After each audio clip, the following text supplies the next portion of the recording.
Hello everyone, and welcome to my The Bachelor Buzz News channel. I hope everyone is having a wonderful day. Before we begin, please hit the subscribe button and give this video a thumbs up. Cast members Joan and Chock of The Golden Bachelorette are looking for a love shack in New York City to enable them remain in love, perhaps forever. In the words of the hit B-52's song Love Shack, a love shack is a quaint little spot where how about we meet up? Babe, I'm lovin' the Love Shack by the B-52s. While Joan and Chock are house hunting in New York City, they have every intention of keeping up a long-distance romance. They intend to visit their love shack in the city on occasion, but they also intend to spend time in Maryland and Kansas. Stay away from the love shack if it's rocking. By traveling about the USA, they won't become bored, and that may keep them together. In fact, Joan and Chock's NYC Love Nest and other residences have the capacity to re-energize and rehabilitate a struggling franchise. By preserving their sense of fun, while also making mature decisions about how to conduct a meaningful relationship later in life, they're avoiding so many cliches. When Jerry Turner met Teresa Nist on The Golden Bachelor, it appeared like a love match, but they couldn't make it work. They issued each other ultimatums. One had to relocate for the other.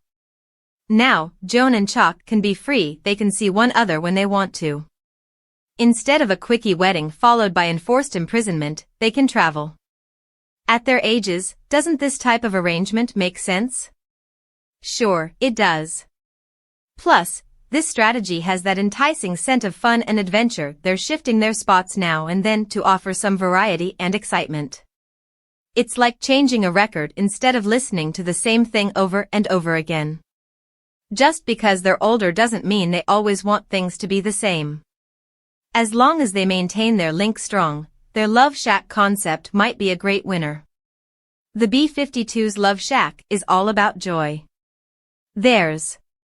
Even if their love nest is more complex, it can cast a little symbolic stardust over their relationship, lighting it up. New York City's a bustling location where excitement is at a person's fingertips any time of the day or night. By taking breaks in such a diverse city, they'll be able to develop their relationship in a truly stimulating setting. This new blueprint for a post-Bachelor franchise relationship may spread on, showing other cast members what's possible. By thinking beyond the box, Joan and Chock are opening up so many possibilities. They could inspire a bunch of truly great partnerships and restore some of the damage that Jerry and Teresa's breakup did. When they weary of the bright lights and huge metropolis, they can move on, enjoying a quieter lifestyle in Kansas or Maryland. With this technique, they've got the best of both worlds, and giving each other a little space now and then isn't going to hurt. In reality, this sensation of independence is crucial. It's about wanting to be together rather than having to be together. The reality that they probably won't spend every day and night together is quite appealing. It produces a sense of expectancy, and that kind of mood tends to decrease when individuals live together. Things may get too mundane. The Golden Bachelorette stars may have it all figured out.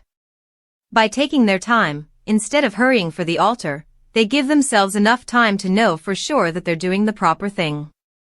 While people may want a wedding, marriage is intended to be a sacred event, not something that's done as a type of circus show. So far, Joan and Chock seem like decent people who honestly want to enjoy their lives and relationship. However, with physical distance, there can also be emotional distance. That's why the Golden Bachelorette stars should spend as much time in their love shack as they possibly can. Bachelor Nation saw Joan and Chock fall in love and get engaged on the very first season of The Golden Bachelorette. Now, the newly engaged pair stopped by for an exclusive discussion with BachelorNation.com to discuss the moment they knew the other person was the one and what they've learned about one another since their proposal. Check out our interview with Joan and Chock below. Bachelor Nation, hi Joan and Chock, it's so lovely to see you. So, since the proposal, what is anything that you both have learnt about each other off-screen that you didn't know about before? Chock, well, there's really two things. Joan is brilliant, and I mean she is astounding. There's not too many individuals, although I have some very educated friends, that can beat her in a crossword problem. And just the life experiences. But she is competitive. I took a little heat on the show for being competitive. I am down here and she is up there. One of the houses we stayed at has a tennis facility adjacent to it. And we were hitting balls, and I mean she showed no mercy on me, none. If I would near the net, she'd try to hit me. Joan Vassos, with the ball, not the racket. Yeah, I guess I am maybe a little competitive. And I learned the contrary, like what a good person he is.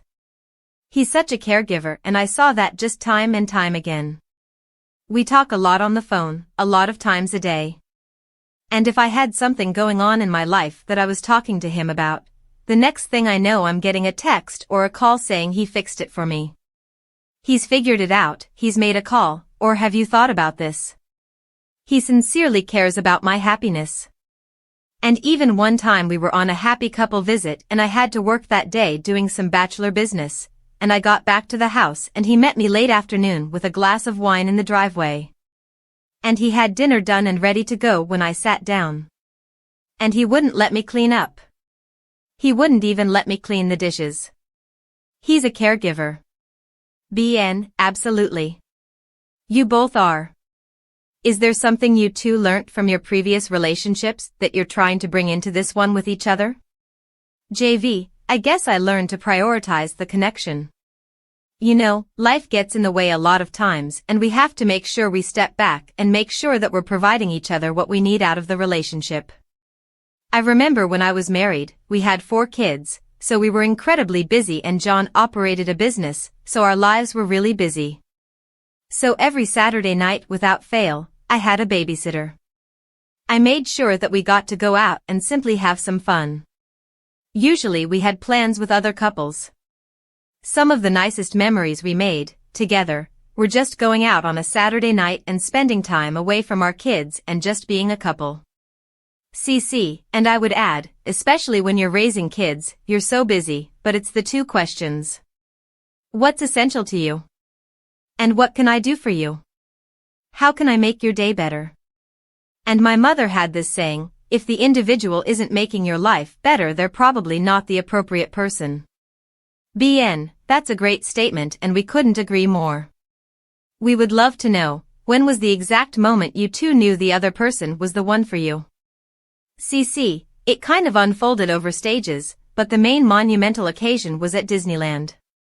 It was just instant. That we were just together, and it was the start of becoming a couple. We had chats, and they really had to kind of break us up a number of times because Joan had to do a couple interviews. So that was the moment I was going, I'm really going to like this individual.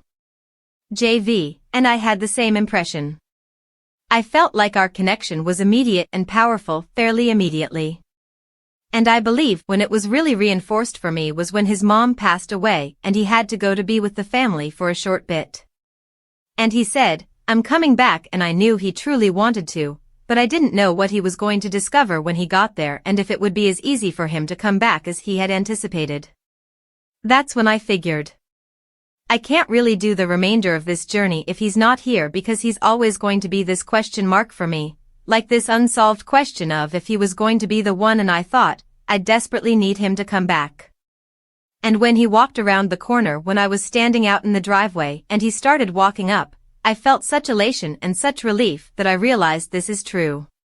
Thanks for watching. If you like this video, so please don't forget to subscribe my channel and don't miss any update.